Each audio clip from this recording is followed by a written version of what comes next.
welcome. Thank you. And so he would like to do the presentation, keep your notes, and then at the end of the presentation, ask your questions. You can raise your hand. You can write your questions into chat. We can save them till the end.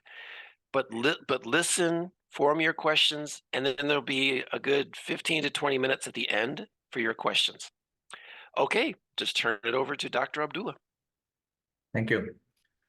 Okay, so Bismillahirrahmanirrahim. Okay, let's start our session for today.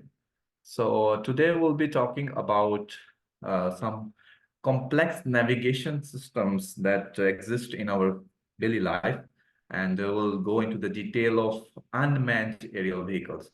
So we'll talk about aerial systems and with no pilot, no human intervention, and we'll see how those systems can be designed and what is the role of some conventional methods and what are some of the advanced methods that exist.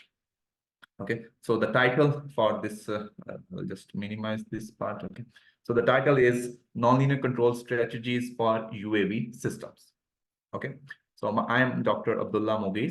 I'm team lead at Minds Private Limited. It's situated in Islamabad, Pakistan. Okay, so these are the contents of our presentation. I'll just go ahead and start the work. Okay, so just let me take this pointer. So first, let me introduce you to this realm of unmanned aerial vehicles. Okay, so in unmanned vehicles, we have three subdomains. One is unmanned ground vehicles, one is unmanned aerial vehicles, and unmanned water vehicles. The underwater systems can also be unmanned, and again, some pilots can exist. So what we will discuss today is this unmanned aerial vehicles, that is the UAV systems. And further, the further subdomains of this UAV domain is the fixed wing, the multicopters, and the flapping wing.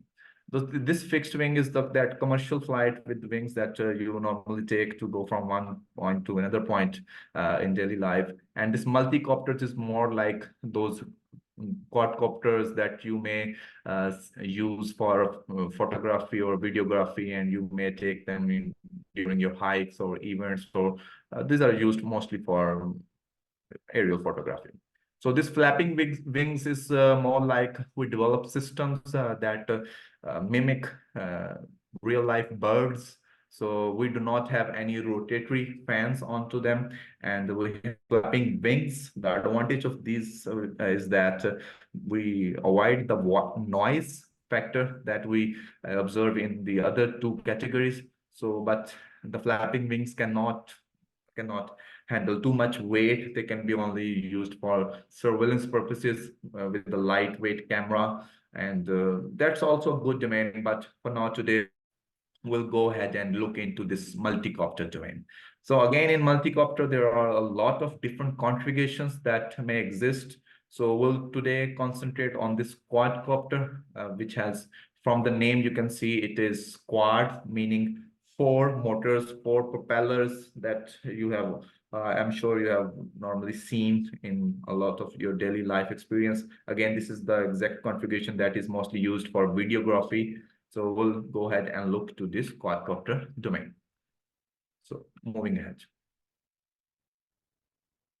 So if we talk about this quadcopter system, so this quadcopter system is basically very difficult to design. If you are going to design a custom system that obeys all your commands, and you can perform various kinds of missions, and you can do a lot of tasks in accordance with your requirement. So what we'll do is design it from the scratch, or maybe just take the design from somewhere. And once we know the fundamentals of how the design works, we can just take someone's design and manipulate it to do our own missions or whatsoever. So basically, quadcopter is inherently unstable. You cannot just give voltage. You cannot just give the power to the motors and the propellers, and the drone will fly. It is not like that. It is inherently unstable, and very minor variations in the air result in a lot of disturbances, and the quadcopter just like goes down and it does not fly stable. So it has complex and strongly coupled dynamics. It has nonlinear and multivariable characteristics. So as I can put a statement here that all the systems of this world are basically nonlinear systems. But if we confine them to a specific region, then we can say, okay, if we perform only these specific tasks under these conditions, this system can be considered as a linear system. So today we'll consider this quadcopter as a nonlinear system, the way it actually is, to perform to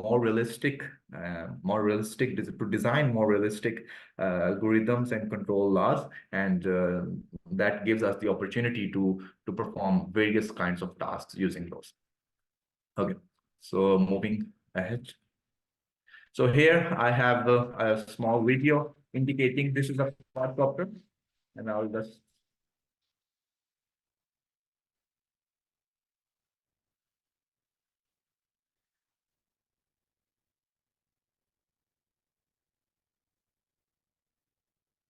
It's moving very fast. It moves very fast, doesn't it?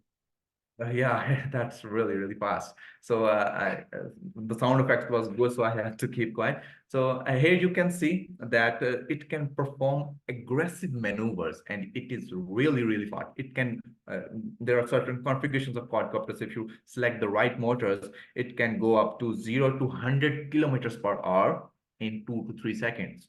So these small drones are of these are so awesome that if you use them in, for example, like military purposes, they can change the ground situation. They can just change the balance of the war or whatsoever. So a lot of applications can be performed using these drones. So in a quadcopter system, we have 4 motors. One, I have indicated here, 1, 2, 3, 4, and all of these are rotating, and they produce thrust by pushing the air downwards. Pushing the air downwards generates an upward force according to Newton's third law. If you push something downward, an upward force will also be exerted on the system. So we'll push the air downwards, and the upward force exerted on the drone makes it lift off from the ground. So so quadcopter allows vertical takeoff, hover, and agile maneuverability, as we saw in the video. So the way it works is that we have 4 motors, all are rotating and generating an upward thrust. This makes the quadcopter lift into the upward direction. So as you can see in my video, so I here have a drone as well. So the way it works is that initially I have 4 motors, and all of them are rotating and generating an upward thrust. So my quadcopter is at some point. Now I want to make it go forward. What I will do is increase the RPM of previous 2 motors. So more air is pushing downward and more thrust is generated at the back end, and it will tilt like this. I'll reduce the RPM of these front 2 motors and increase the RPM of previous 2 motors. I hope you can see my video, the camera video. Okay.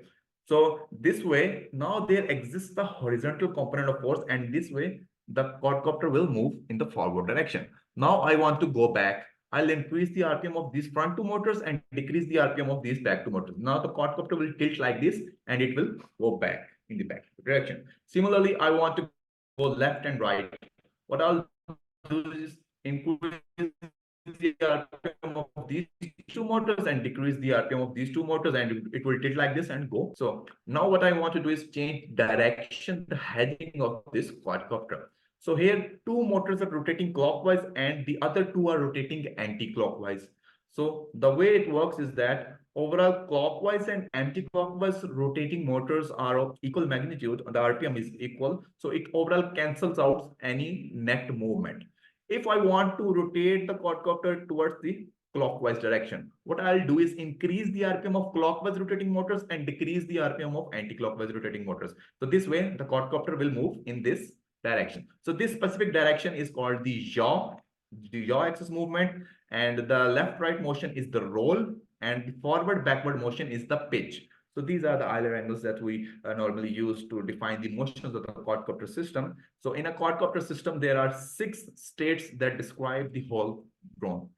that is the roll pitch yaw that we just saw, and the x, y, z coordinates of the system. So x, y is just the position in space where this drone exists, and z is the, of course, the altitude at which height it exists. So the three-dimensional coordinates x, y, z, and the angles of tiltation that will make the corresponding movement the roll pitch yaw. So these are the 6 states. So what we gather here is that all that matters is that how much RPM of which motor should be increased or decreased to control overall the movements of this quadcopter. The game is to control the RPMs in accordance with the motions. So what we do to do this is that, okay, yeah, we'll go into the detail of what we'll do later. Okay, so if we talk about the applications, so it has many applications like aerial reconnaissance, border patrol and surveillance, tactical support and combat operations, counter-drone operations. Here you see a video. Okay, so I would like to just maybe play this video once more. Okay. So here, a very, very small quadcopter drone. Again, this is again a quadcopter here. 1, 2, 3, 4, 4 motors. No matter the size, it can be of huge size. It can carry maybe a person. It can carry up to 100 kgs, maybe 50 kgs, depending on the size of the quadcopter, the size of the propellers, and the size of the battery and the motors and the RPM. But if you can make a nano quadcopter as well. As you can see, the size of the hand, and this is so small. And we put a small camera here, and what we do is using image processing with the control of the quadcopter, what we do is we assign a person and we put a 3 grams of explosive onto this drone, and it detects on its own that this is the person and goes and bang, hits on it, and there is your, for example, one of the targeted killing part. Let me just increase the volume somewhat. And it goes like that. And bam. Is enough to penetrate the skull and destroy the contents. Okay. So applications, if we talk about the applications, there are a lot of applications over that. As in civilian domains alone, in the industrial, in the military, all domains can take advantage of this quadcopter configuration. So if we talk about the basic fundamental problem, there are a lot of problems that may exist in our UAV system. For now, we're only talking about the quadcopter system. If we understand how the quadcopter system works, we will understand how all of the systems, all of the UAV systems, and all of the rest of the systems, how control systems work. We'll understand all those systems and how would they work. So for now, we're just concentrating on one of the systems, that is only for the quadcopter system. So the basic fundamental problem that exists is that the trajectory tracking.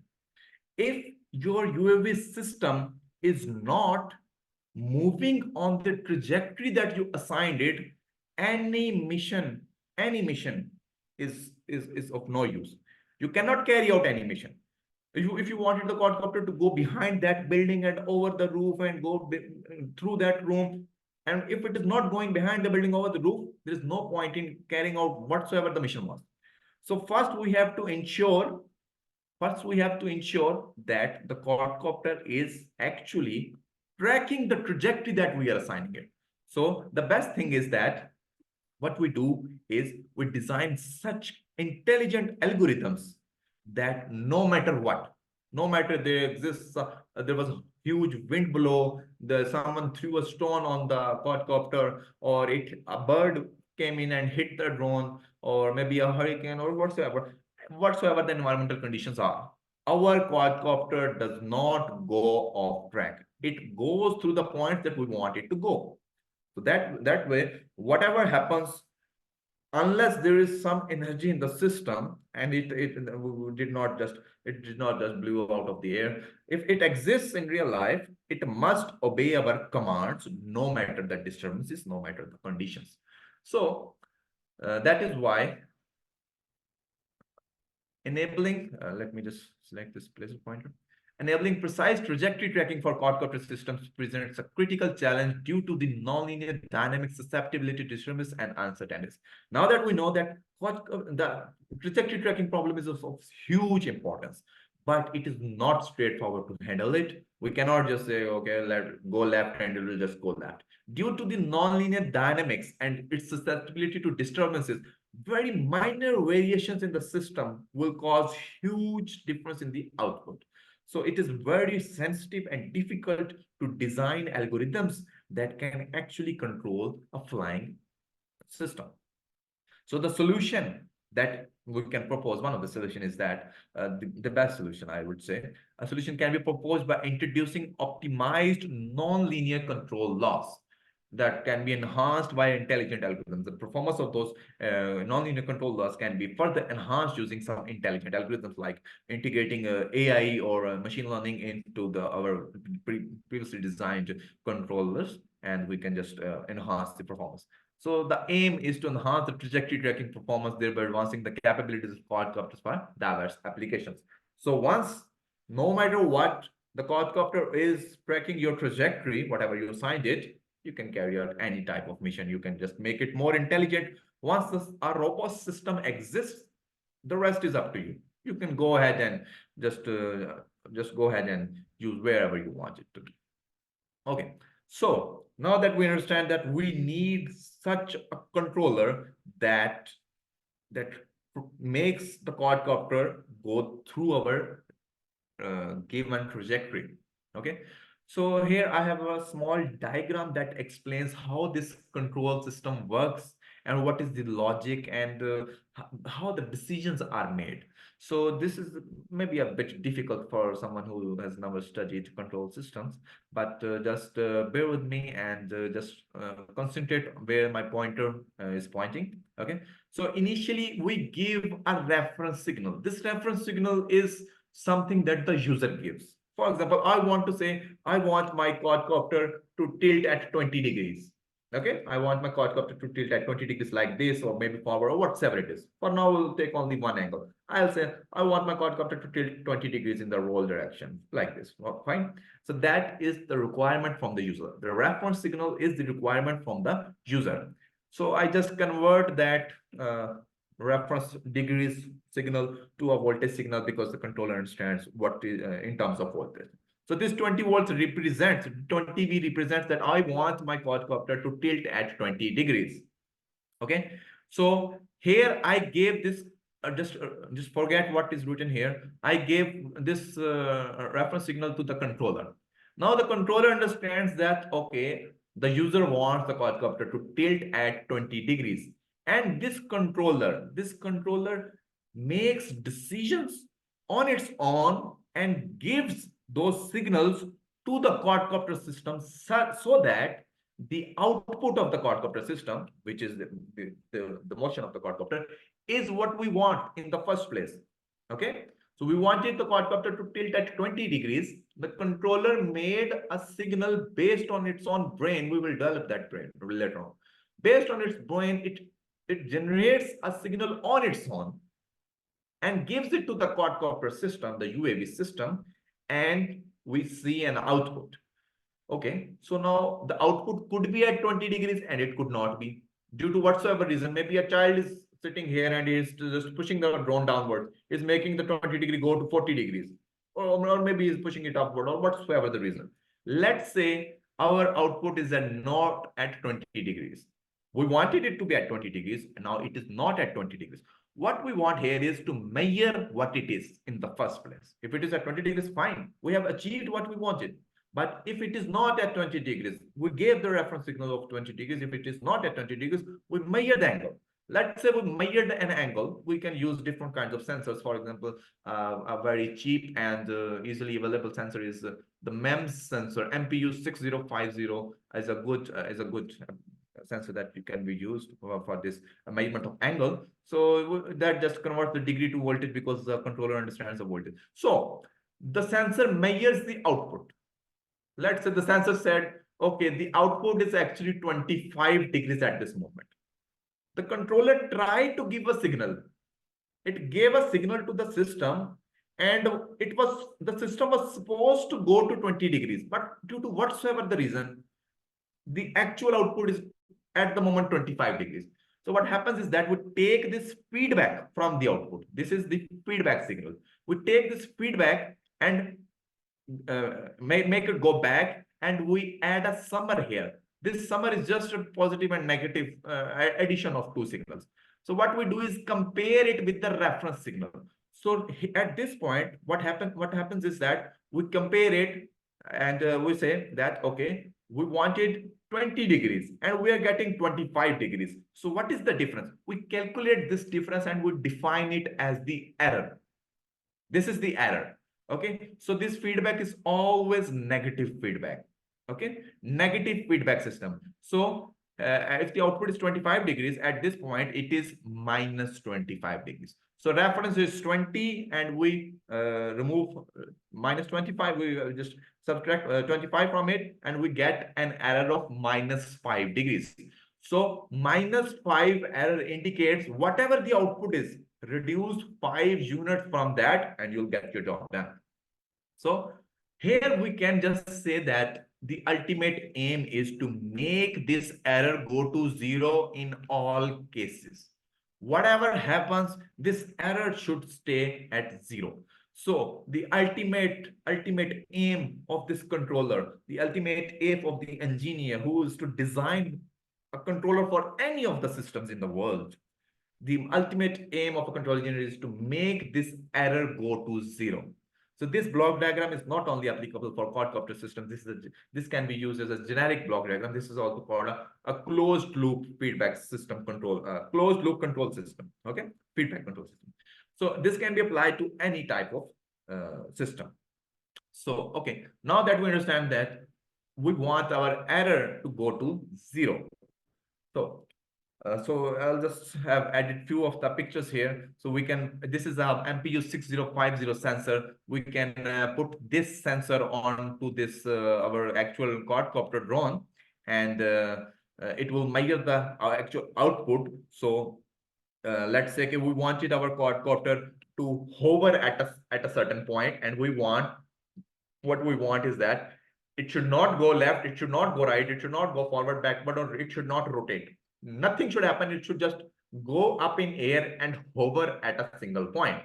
So that means we gave our reference signal 0, 0, 0, roll is 0, pitch is 0, yaw is 0. That is our reference.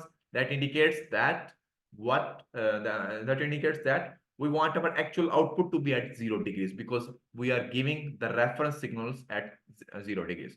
So the MEM sensor measures the angles, and it says x-axis is 0 degrees, y-axis 0 degrees, z-axis 0 degrees, x rotational, which is the pitch, is at 0 degrees, y rotational, it is the roll, which is 0 degrees, z rotational is the yaw, it is at 0 degrees. All of the sensors are, the outputs are perfectly aligned with the reference signal, and the quadcopter is moving great. It is doing what we want. Okay. So now whatsoever the reason, the quadcopter now tilts at 20 degrees. So this the rest of the states stay the way they were, and now just one angle that tilts at 20 degrees, the MPU 6050 sensor reads at 20 degrees, and based on some very basic mathematical equation of line y is equals to mx plus c, it converts the voltage to the degree to the voltage signal and gives it back to the actual the feedback to the controller, and we calculate the error. So the previous two slides, we can just forget about them if you are not interested in the actual hardware building part of the drone. And if it confuses you, I'm sorry. I think I spoke a bit too much at that point. Okay, so I'll just for now, maybe I just skip this slide, because this is a bit going more into detail of how specifically a quadcopter system would work. If anyone is interested, I'll answer the questions of the audiences. I can just say the words that the audience is interested. So for now, this is specifically for quadcopter systems, but the previous slide, this block diagram is applicable to all the systems of the world. Okay. So now that we understand that we need the error to go to 0, so we need to design a very intelligent controller. Okay. So here we propose one controller that is named as sliding mode control. We could propose other kinds of systems, other kinds of controllers. For example, if we talk about other nonlinear controllers, backstepping controller, light knob free design controllers, and a lot of the list goes on. And we could talk about linear controllers like PID, PI controllers, whatsoever. So the list is a long list. Okay, so we choose a sliding mode control due to various reasons. So it provides finite time convergence. So their theory is a good theory, but I believe the question answer session will just give a more detail of if anyone is interested, why it is better and how it would work. So I'll just give you a vague idea of how it works. For example, let's say initially one of my state x1, let's say x1 represents this pitch angle, the forward backward motion. Okay. So let's say my forward motion is initially at this, like this, at 40 degrees, and I want it to go to 0 degrees. Okay. So my reference signal is at 0 degrees. I want what reference signal is what the user wants. Whatever the user wants is your reference signal. So initially it is at 40 degrees. That indicates in the error domain, the state is far away from the origin. This is the origin. And at this point, the error is 0. If the error is 0, my state is wherever I want it to be. So my state it as 0 degrees as well. So I design a mathematical equation such that it drives this state from a non-sliding mode region. Non-sliding mode region is a region where the error value is of high magnitude. For just vague, very vague explanation of what non-sliding mode region is. Okay, so where the error signal is too much. So from a non-sliding mode region, I design a mathematical equation that calculates the RPM of the motors such that this will bring this state towards a sliding mode region where there exists a sliding surface. The sliding mode region is of is a region where the amount of that error is small, and the sliding surface is a region that after a specific threshold, it is very near to your equilibrium point or the reference point where you want to go. I can give an example. For example, if you have a magnet in your hand and you have a ferromagnetic object that can be attached to a magnet in your other hand, you put both of these onto a table. Okay, so now at this point, if I believe you can see my video, this point, here is the magnet and here's the table. I have a ferromagnetic object here. So what I have to do initially is that I just push this ferromagnetic material, go closer to the magnet, go closer. So this is the non-sliding mode region. I am pushing it towards the sliding mode region. So once it is near enough to this magnet, it will just converge to that equilibrium point in finite time, in no time. For ease of words, I would say in no time. Once it is in the vicinity of this magnet, this magnetic field vicinity, it goes quickly to that magnet. Similarly, this is the behavior that we could say that this is how it works. First, we drive the state from a faraway region towards near the equilibrium point. Once a specific threshold is passed, for example, the magnetic field was achieved, the vicinity of the magnetic field was crossed, the sliding mode will make this state converge to the equilibrium point in a finite time. That makes it the other controllers take a bit longer time. So very big definition again. So they take a bit longer time, and hence we prefer sliding mode control for for many applications, because here you can get quick convergence with minimum control effort. The control effort again depends on the kind of system that you work in. Okay, so here we observe once the state is nearby, we may observe chattering phenomena. That is an inherent part. If someone is interested, we can go ahead and talk about the chattering as well. So here is the small, I have just added one method of designing the sliding mode control. How would you design it? So I was just saying that we design such a mathematical equation that that represents what should be the RPM, how that RPM is calculated in the first place.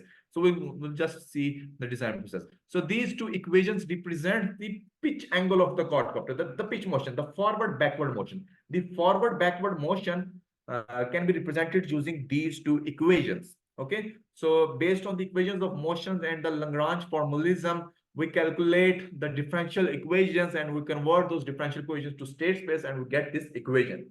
So this equation represents the actual motion of the quadcopter system. So what we do is that we define, since there are two states, two equations that represent the quadcopter motion, we define two errors.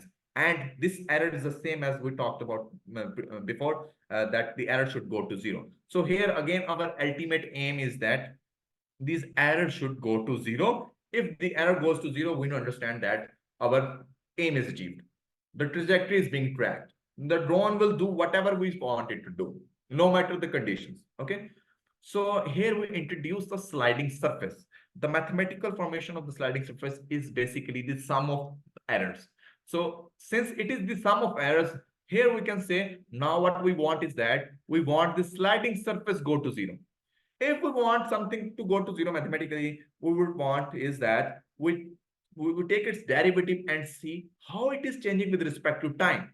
If it is decreasing, if it is negative, if it is decreasing, that would indicate ultimately it will go to 0. So ultimately error goes to 0. So we take the derivative and put the relevant variables here, and this expression gives us the derivative of the sliding mode control. So now that we get the derivative, what we do is we equalize this derivative with this reaching law. This is the heart of the sliding mode control. So basically this where my pointer is being pointed at this moment, this signum function and the signum function and these few constants, these equation describes how the sliding mode would work.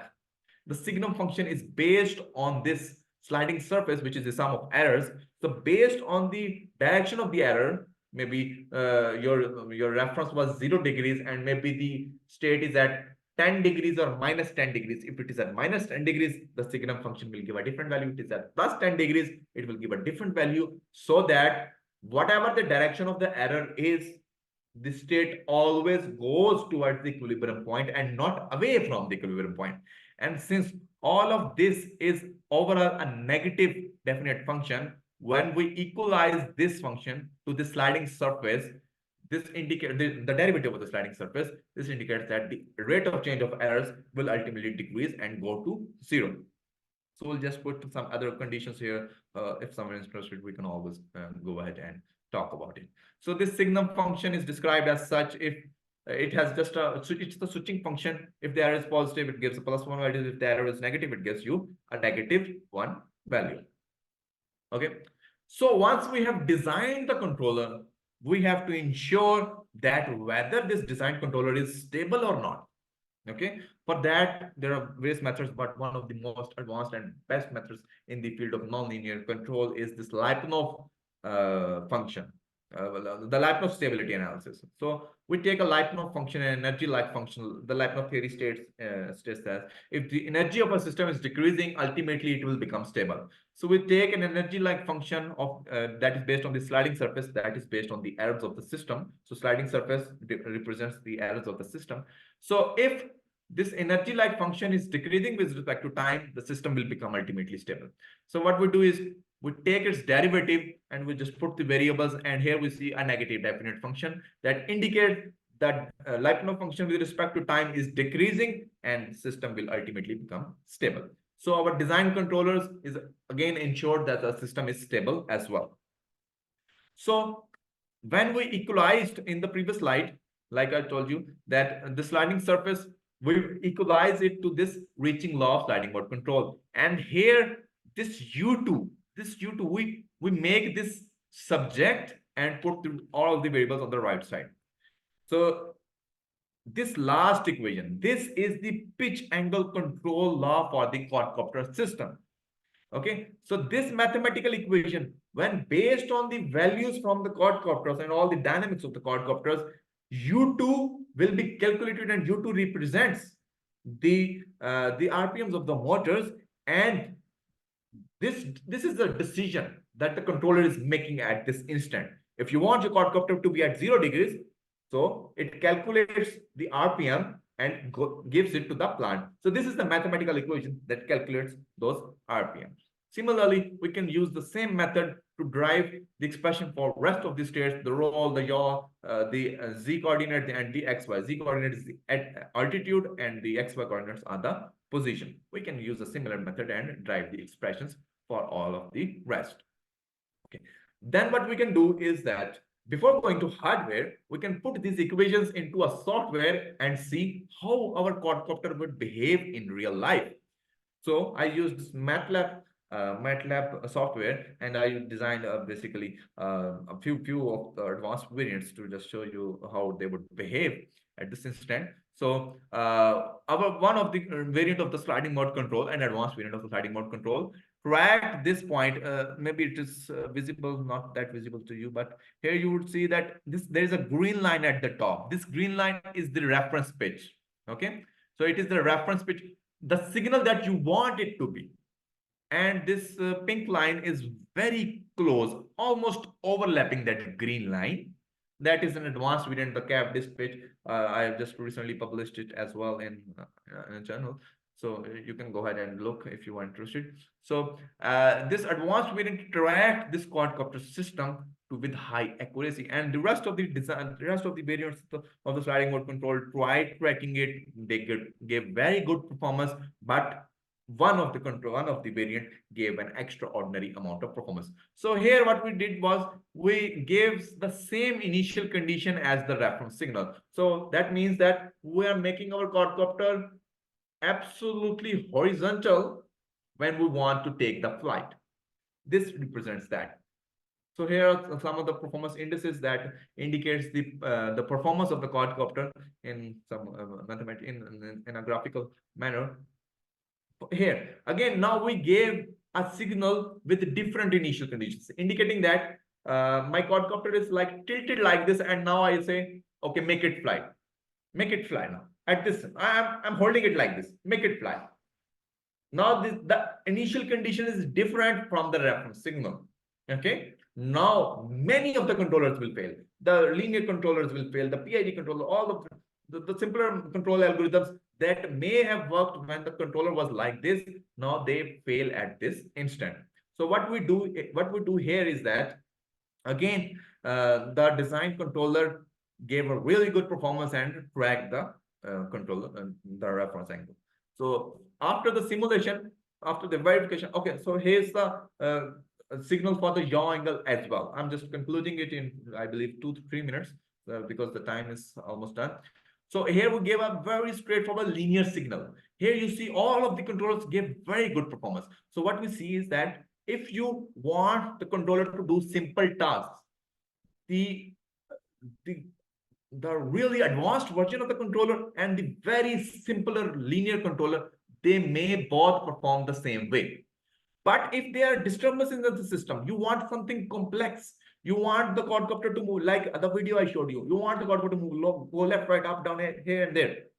Those are the complex signals. There, the linear controllers will fail. The simpler controllers will fail. Only the advanced controller will work. Of course, the advanced controller will work in simpler tasks as well, as you can see in this video.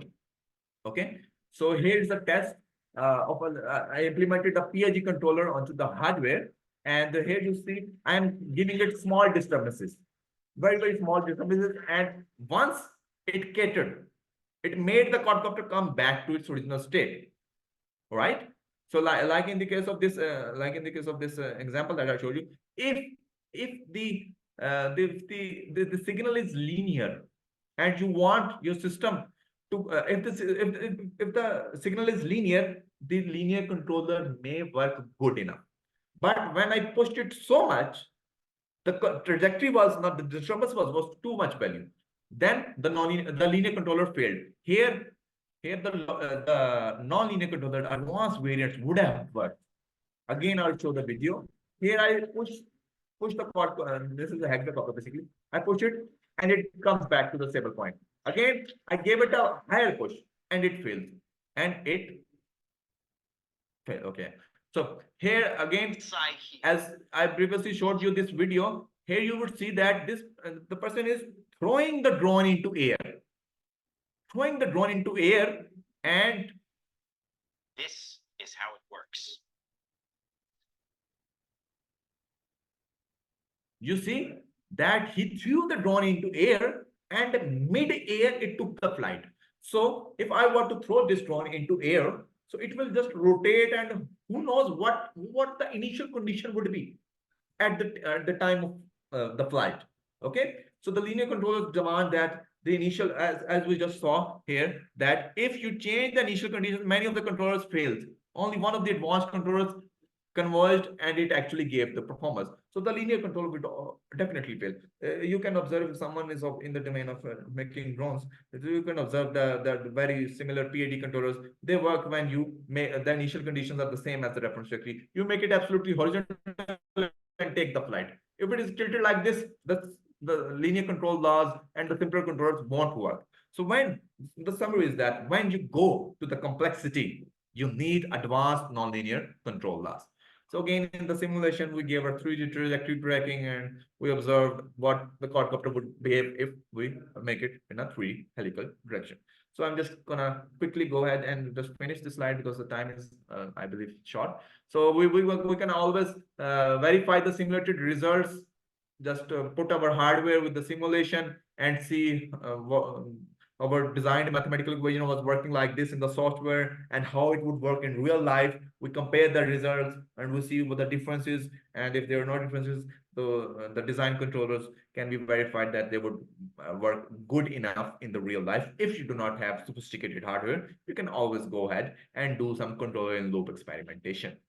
Again, then you can go ahead and apply advanced AI methods as well. For example, I applied this reinforcement learning recently onto this quadcopter system that enhanced its performance by a huge magnitude. So due to lack of time, I will not go in detail and discuss this, how this RL works. So basically, the conclusion is that quadcopters are one of the most widely used UAV systems due to its versatile applications. Trajectory tracking is one of the most fundamental problems in a UAV systems. Okay, so linear controllers can perform really well for very small range of operation, but non-linear controllers bring the ultimate solution by bringing stability to systems in complex scenarios. Sliding mode control is one of the best candidates in the market. Again, it depends on the applications. Sliding mode control may be an overkill in certain scenarios, and you can always put intelligent algorithms to further enhance the performance of these design controllers. The future works could, if someone is interested in the research, they can always explore hybrid controllers for optimal performance and extend the research to scenarios like navigating through a hurricane, and maybe test the design control laws on other UAV systems and utilize other variants of sliding mode control to see how they would behave if the disturbance is of huge magnitude. So these are the references, and it's up to the audience now. So any questions?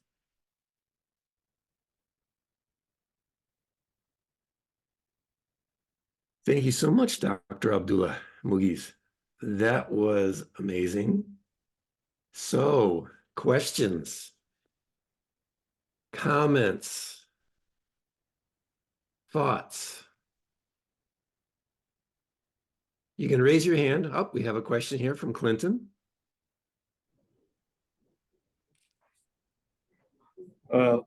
Thanks very much. It's been quite an amazing presentation from the colleagues at hand. One is purely about how we can leverage from the UAV as to monitor some of these cloud-based technology. For instance, if I'm running a project that is supporting to support some of the environmental activities building towards the ESG concept, can I use which of the two, quadrocopter or hexacopter, that I can use to track some of the projects I'm coordinating in different countries or in different locations of the country? Yes, okay. So if we talk about which kind of UAV is better for which kind of application, okay. So the most widely used configuration is this quadcopter. Why? Because it can carry us a very handsome amount of payload, and it consumes the battery comparatively less than the other configurations. So I would suggest that if you want to, for example, like just get the data from the environment, it is better. And if your payload is not heavy, if you're not trying to carry something that is heavy, you should always go for configurations that are of small, that have small form factor, smaller magnitude, they consume less power. And I would say the quadcopter or even tricopter with 3 propellers is a good choice as well. Bicopters is also a very good choice, but if they cannot carry a lot of weight and well, they can be only used for surveillance purposes. If you increase, for example, you go for hexacopter or octocopter, the one with 6 propellers is hexacopter, the one with 8 propellers is the octocopter. What you would do is increase the cost of the system. You would not need heavy battery, and it is used to carry heavy loads. If you're not trying to carry something heavy, there's no point in increasing the cost, increasing the power consumption, and wasting the energy. There's no point. So depending on the applications, you can choose different kind of configurations. So I believe for agricultural purposes and for environmental monitoring, quadcopter, tricopter, or bicopter is good enough. I believe tri or quadcopter would be good. Going to hexa and octa is mostly for when you are trying to lift something that is of heavy weight, when your payload is of a bit high threshold. I believe that answers your question. If not, please kindly you can ask again. Okay, now we go to CC Jules. CC Jules, can you hear us? You can activate your microphone. Let's try that again.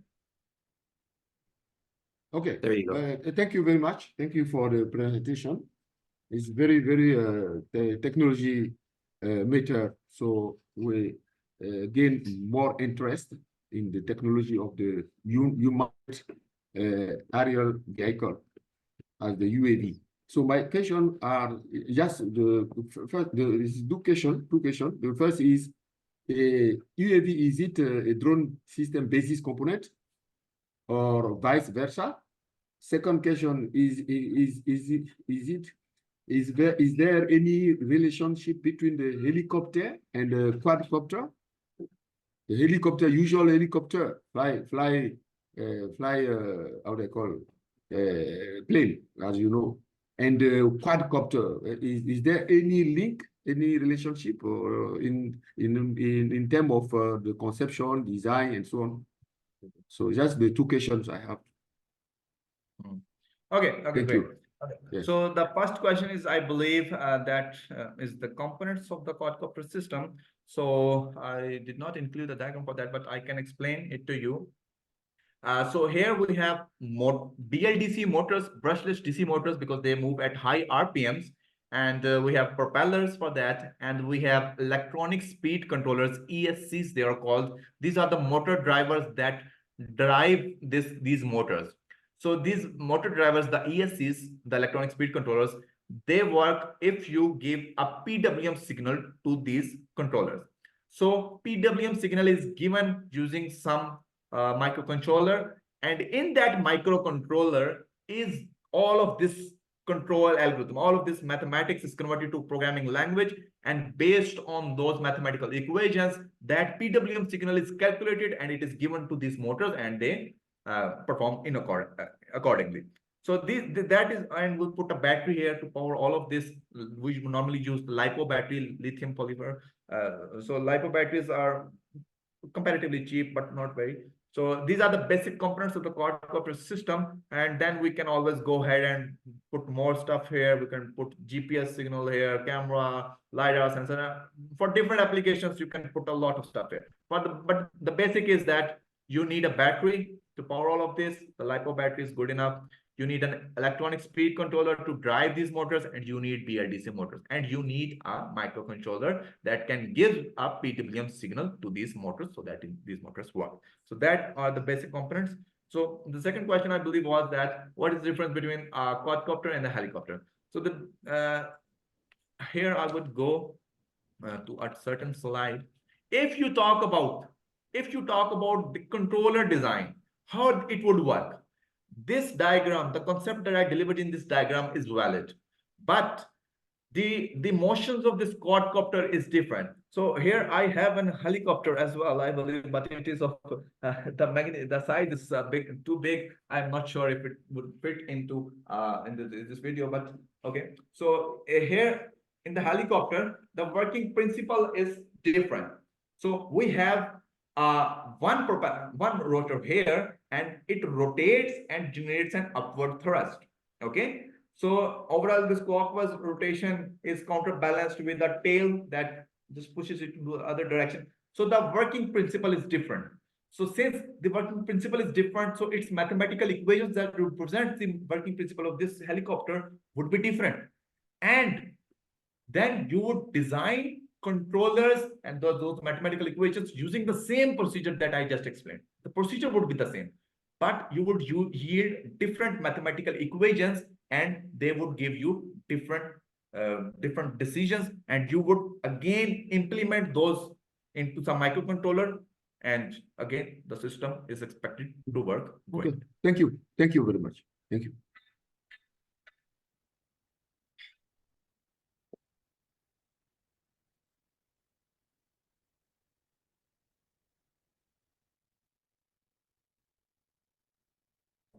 Okay, Clinton, do you want to, you have a question? Yeah, this is my last question.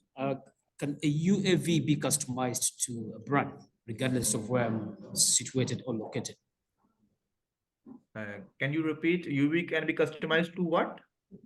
To an organization, for instance, if I'm running a multinational organization and I need to have my own customized UAV.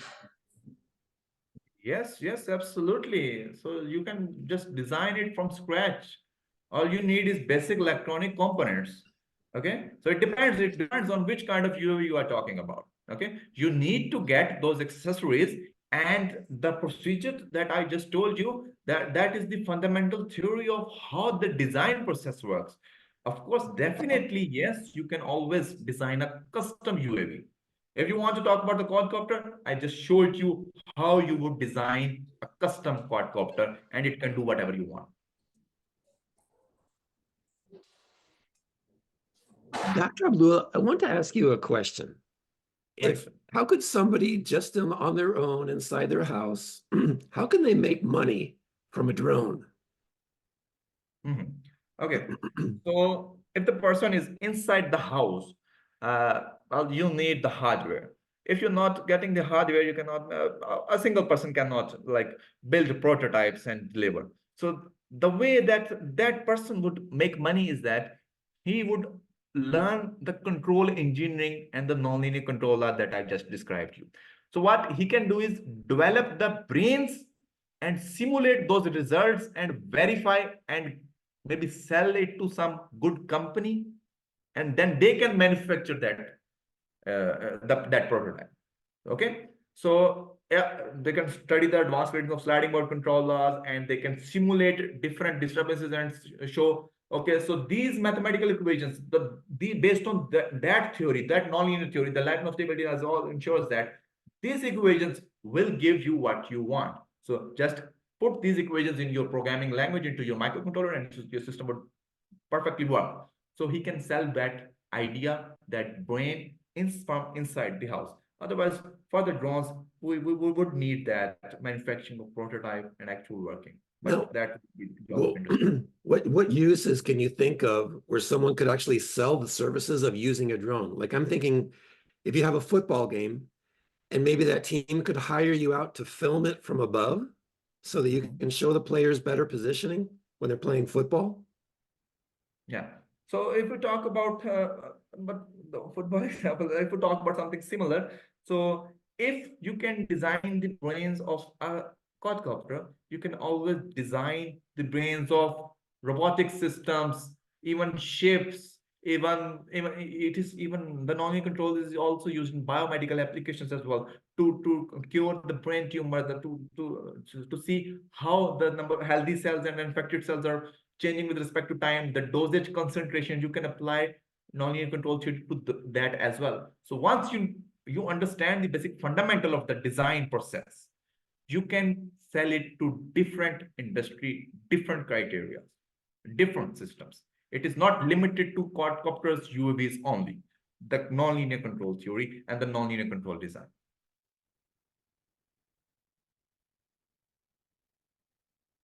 So if the unmanned aerial vehicle begins to fail, is it easy to reprogram it?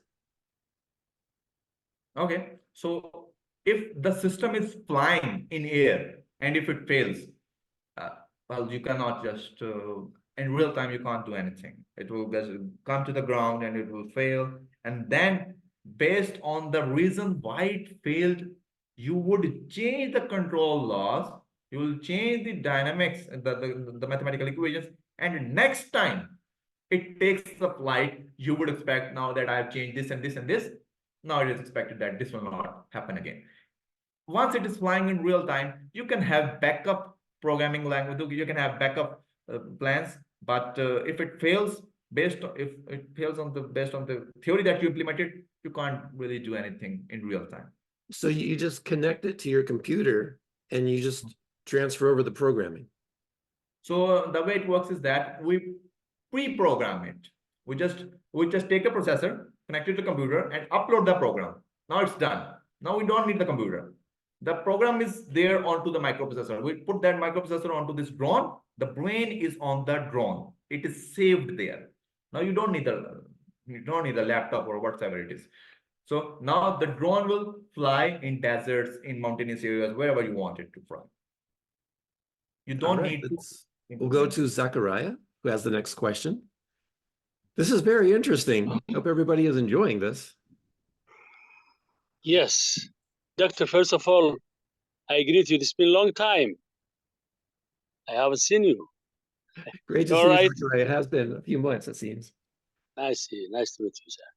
I have two questions. One is that I have 6 quadcopters and also drones for my farm, and also I serve for the Ministry of Agriculture in order to use, for example, spray when there's a locust or other flying and damaging the farms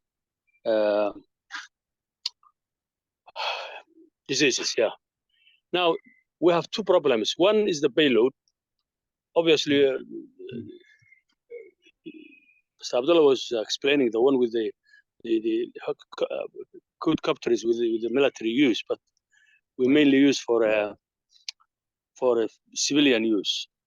Right. And this is where we have 2 problems. One is the payload. Right. We need to have, for example, 20, 30, 40, 50 cherry cans liquid to spray the farm when there is a problem of agricultural in the crops. The second is the communication, which is almost zero. We have a problem with the Minister of Transportation. There is a danger to have a collision with low-flying airplanes like helicopters, and it has only signals. There is no verbal communication with the airplane. So this how can we improve these 2 types of problems in the beginning of the design? Right. Okay. So the first question is about the payload. So what we can do is, most probably you bought some agriculture drone from some industry off-the-shelf items. So what we can do is, we can do 2 things.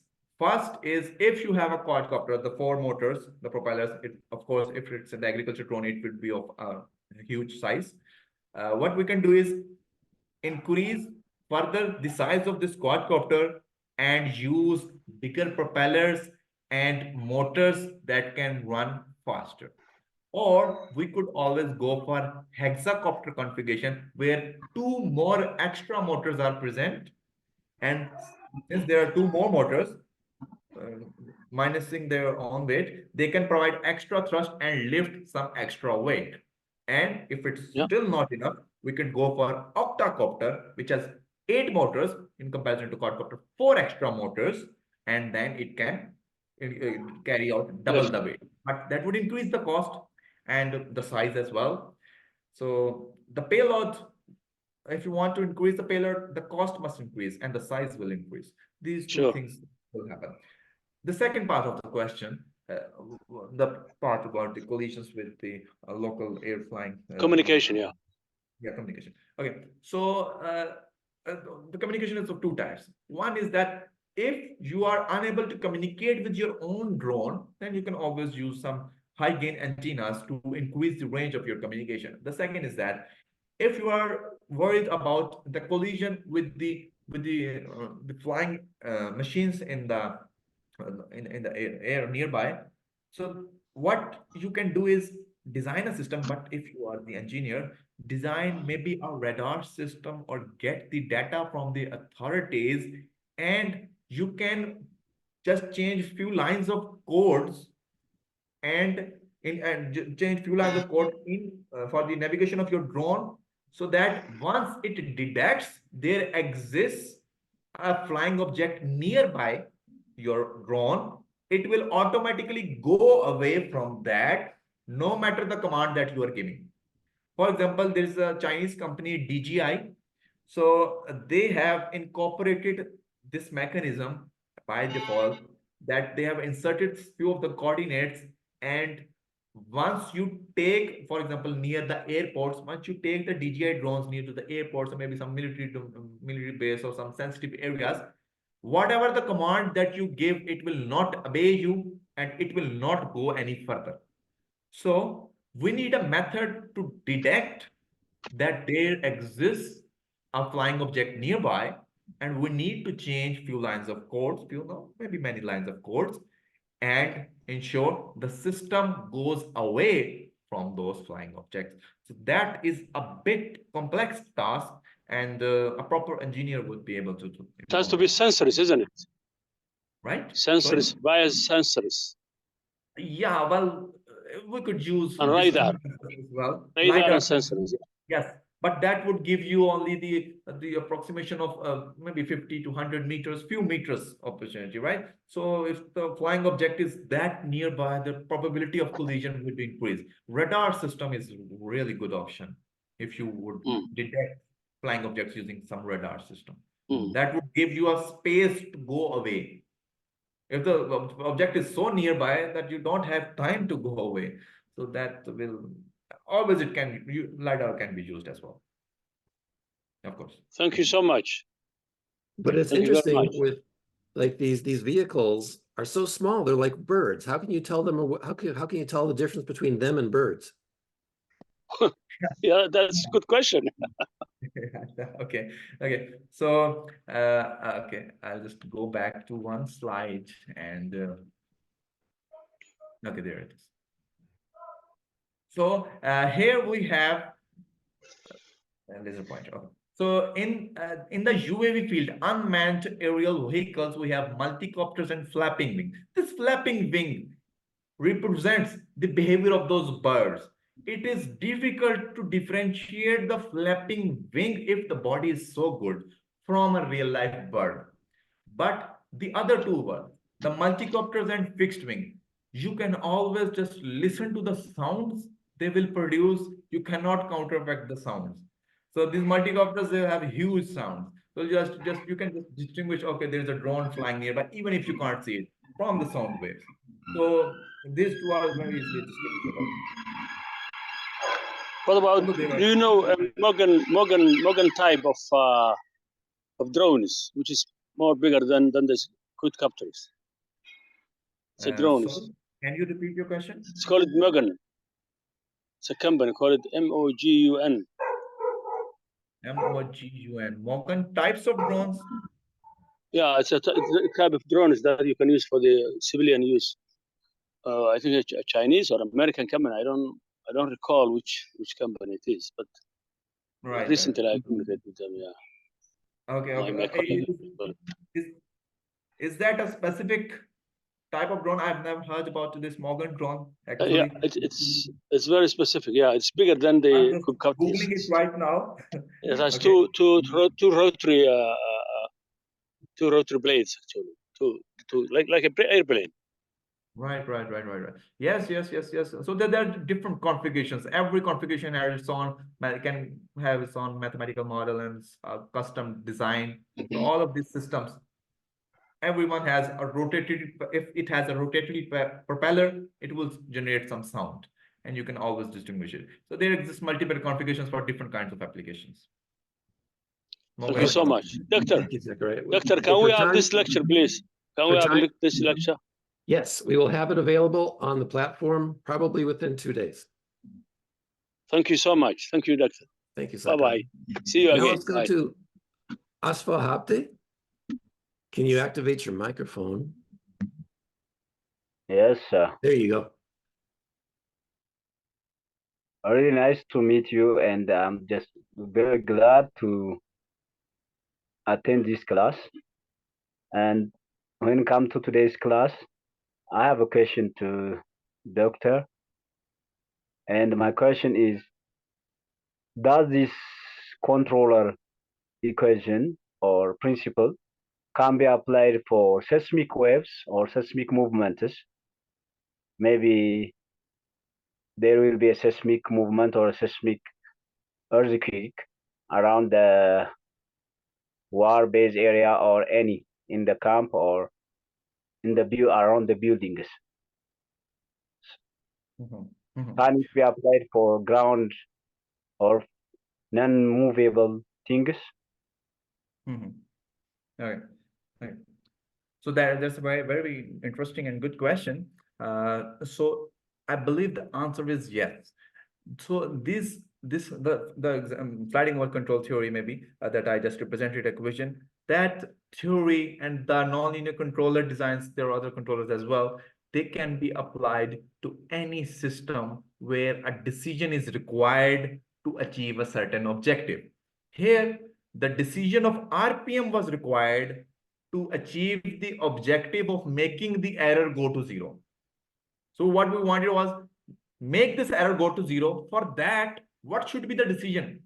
There exist multiple decisions. The RPM could be 1, 2, 3, 4, 5, 6, millions of decisions.